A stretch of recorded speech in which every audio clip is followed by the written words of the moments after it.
Surprise, surprise, Randy Pitchford continues to be caught up in some kind of drama, stuff that's detracting from what's been generally good PR for Borderlands 3.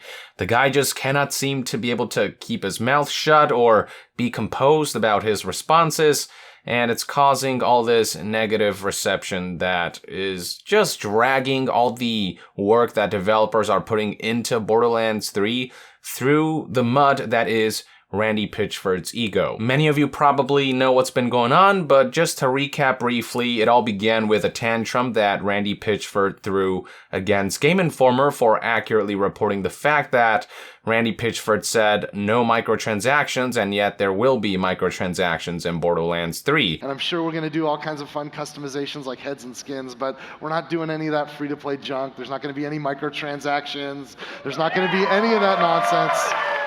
They never said Randy had ill intent. They simply pointed out there was a discrepancy between what Randy said and what the reality is. It could have been that Randy misspoke, that he misunderstood the definition of microtransactions. It wasn't going to be a big deal. People are fine with Borderlands 3 microtransactions functioning like Borderlands 2 as long as Borderlands 3 is, at its core, a Borderlands game. But Randy made a whole song and dance about the situation. He acted like he was victimized by media outlets when they were just reporting and clarifying and contextualizing information.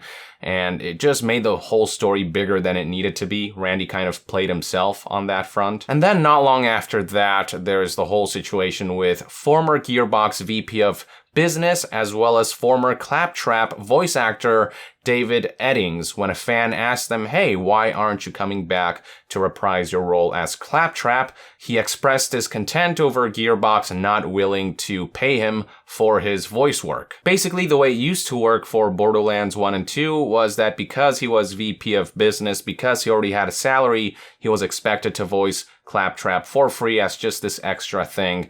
And then with Borderlands 3, he wanted to get paid, and Gearbox seemingly denied his request to be compensated properly for his voice work. Now, Randy could have kept his head down about all this, saved Gearbox from PR pain, but instead, Randy went out of his way to tweet about Eddings and say that he's this bitter and disgruntled former employee, and Randy also alleged that Eddings refused to play the role despite being offered double the normal pay, but Eddings seemingly just denies that this ever happened, and he was tired of Randy's bullshit, so he took to Twitter to post this long thread in which he accused Randy of a number of things. Eddings expressed that he was actually willing to play Claptrap for free for the fans under two conditions. One, that Randy gave him royalties that Eddings was due from some time ago, and two, that Randy apologized to Eddings for an incident during GDC 2017 in which Randy physically assaulted Eddings. From there, Eddings went on to claim that Randy isn't this victim that he constantly likes to portray himself as.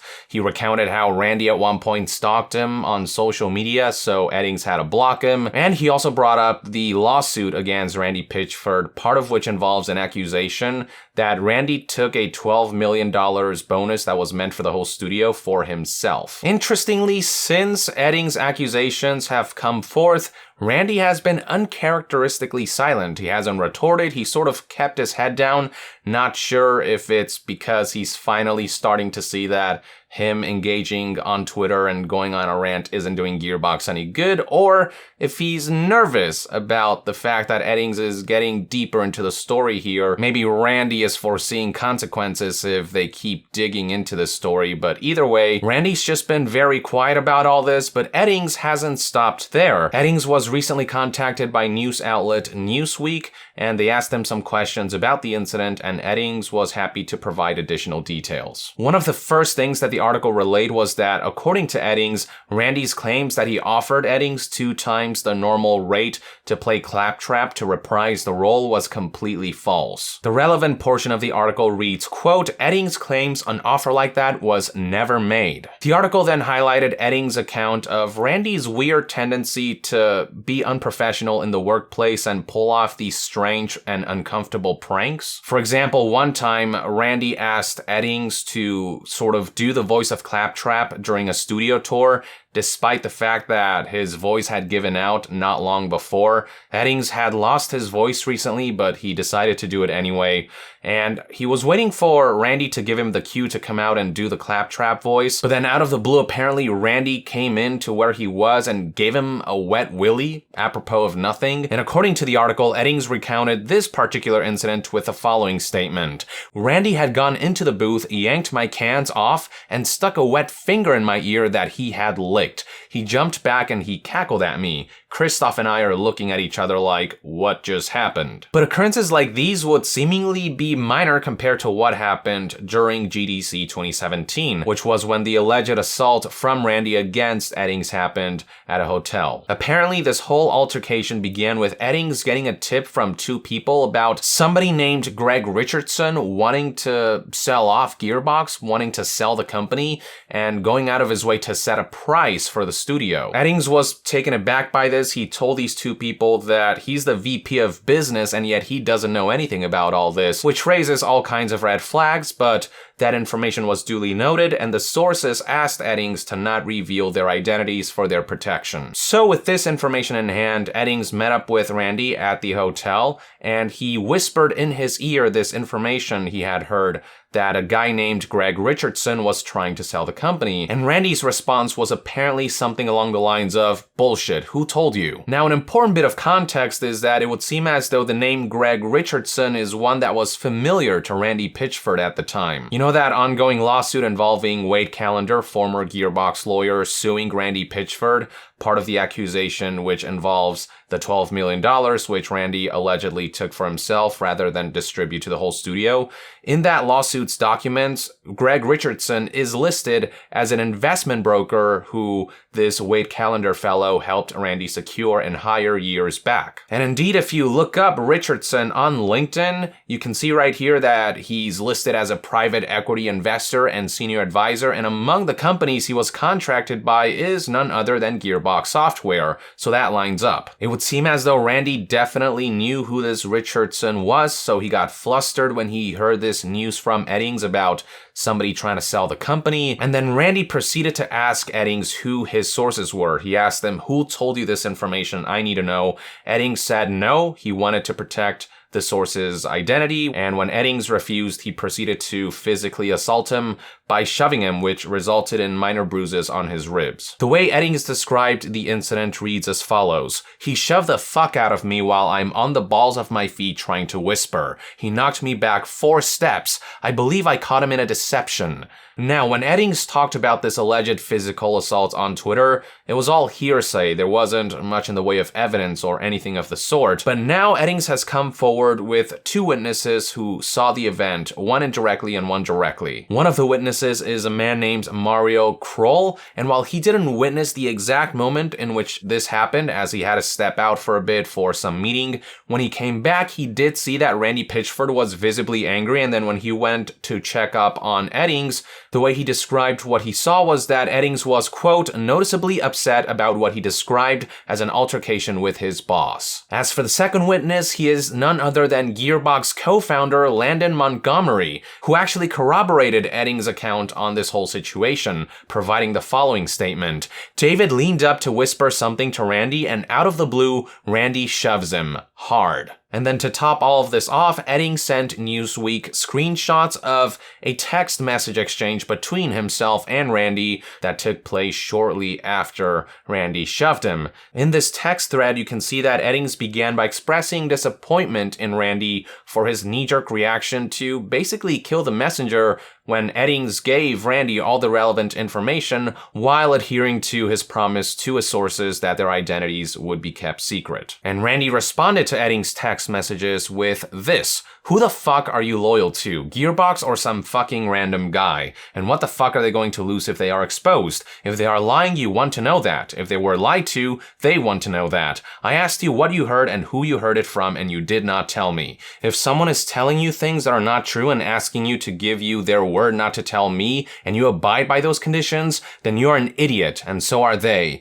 You are making this worse. My respect is falling to the floor. If someone asked me to promise not to tell you something, and it was something you needed to hear, I would absolutely tell you, and I would tell the person that asked me to help keep it a secret that they are immoral for asking me to keep that secret. Your priorities are completely fucked. Wow, spoken like a true mobster, Randy Pitchford. Jesus. I don't even want to get into all the hypocrisy, but I do want to highlight the fact that once again we are seeing that temperament isn't and has never been Randy's strong suit. Most recently, we saw Randy lose his lid because Game Informer published an article in which they made accurate clarifications, and now these texts further corroborate that Randy does in fact have a propensity for raging against anyone who doesn't fall in line. All of these different incidents sure as hell seem to paint a much clearer picture of who Randy is deep down. From there, Newsweek's article proceeded to detail how Eddings was fired not long after GDC. Apparently on March 7th, which is a few days after GDC 2017 and a few days after the physical assault incident,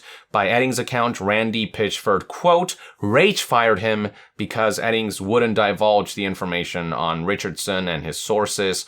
Newsweek also noted that Eddings reiterated that he would be willing to play Claptrap for free as long as the conditions are met, as long as he gets the royalties he's due, and as long as Randy Pitchford apologizes to Eddings for physically assaulting him. Eddings said that he'd be willing to look past all the bad history as long as Randy Pitchford takes responsibility for his actions, which seems like a reasonable request, but knowing Randy Pitchford, he's not going to cave to that. Not to mention that Claptrap for Borderlands 3 has already been cast. Borderlands 3 seems to be too far into development for them to make the switcheroo, so as far as Claptrap goes, that's already set. We're gonna have a new actor playing the character. But still, it would be nice if Randy Pitchford made the gesture of apologizing and looking introspectively and saying, hey, I did some things wrong in this scenario. But again, this is Randy Pitchford we are talking about. He hasn't apologized for anything or taken accountability for anything in his entire career. I don't suspect he'll start now. To finish things off, the Newsweek article quoted Eddings one last time, who had this to say, I can stand up to Randy because I'm not afraid of him. Now, following their correspondence with Eddings, Newsweek proceeded to request a comment from none other than Gearbox, and a spokesperson did respond with this statement. Gearbox takes any and all claims of this nature very seriously, and we will abstain from commenting on the allegations Dave is making because it is a personnel matter. We think it's a shame that the 400 plus employees here who have poured the love and passion into Borderlands 3 are having their work be diluted by personal allegations. What a load of horseshit. It isn't Eddings who is diluting the work of 400 hardworking employees. It's none other than Randy Pitchford, who is doing a fine job at that himself through his own shady history of toxic behavior, as well as his inability to maintain composure and be professional. We have seen time and again that the guy just loses it anytime he perceives a slight against him, anytime somebody doesn't fall in line. He always wants to play the victim, sort of spread this narrative that people are coming after him personally. He never looks introspectively or acknowledges that he himself might have done something wrong in a specific instance or scenario. The only thing diluting all the good PR towards Borderlands 3 is Randy's tantrums and blatant deceptions, I might add, that people are calling him out for now, especially since Randy is taking to Twitter to issue his own personal attacks against his former employees. The biggest liability Gearbox has honestly going for it is its own CEO, who has shown time and again this repeated pattern of inconsideration, immaturity, and all-around shady practices. Anyway, I've recounted everything there is to know currently about this whole situation. I guess we'll see if Randy himself responds to any of Eddings' allegations, provide some context, maybe there will be new details that will reveal things under a new light. But so far, Eddings is the only one who has some backing for his claims, while Randy has just gone quiet and he has this history of lying and pulling this kind of shit. I'll remind you again that Troy Baker recently called out Randy for lying about the circumstances under which Reese was recast, Reese being the role that Troy Baker used to play before he was replaced. And there's a lot to be said about all the deception surrounding alien colonial marines, and Randy to this day refuses to admit that any deceptions were involved in the marketing of that game. I don't even want to get started with the whole USB stick and the pornography found in that stick. That's a whole other topic. But suffice to say, Randy Pitchford is clearly the kind of man who thrives on misdirection. It's really appropriate that this guy is actually a bona fide magician. He applies the same techniques from his magic into his business work ethic. And yeah, it is catching up to him more and more. Anyway, that's all I have to say on the matter. These are one man's thoughts and opinions on this whole situation. I'd love to hear what your take is on Eddings' newest statements and details and revelations in the comments below. With that, I would like to end this news update and discussion video. Thank you for tuning in. To be further updated on all things gaming news, reviews, and discussions, stay tuned right here on Young Yeah. I'll see you guys next time. Young out.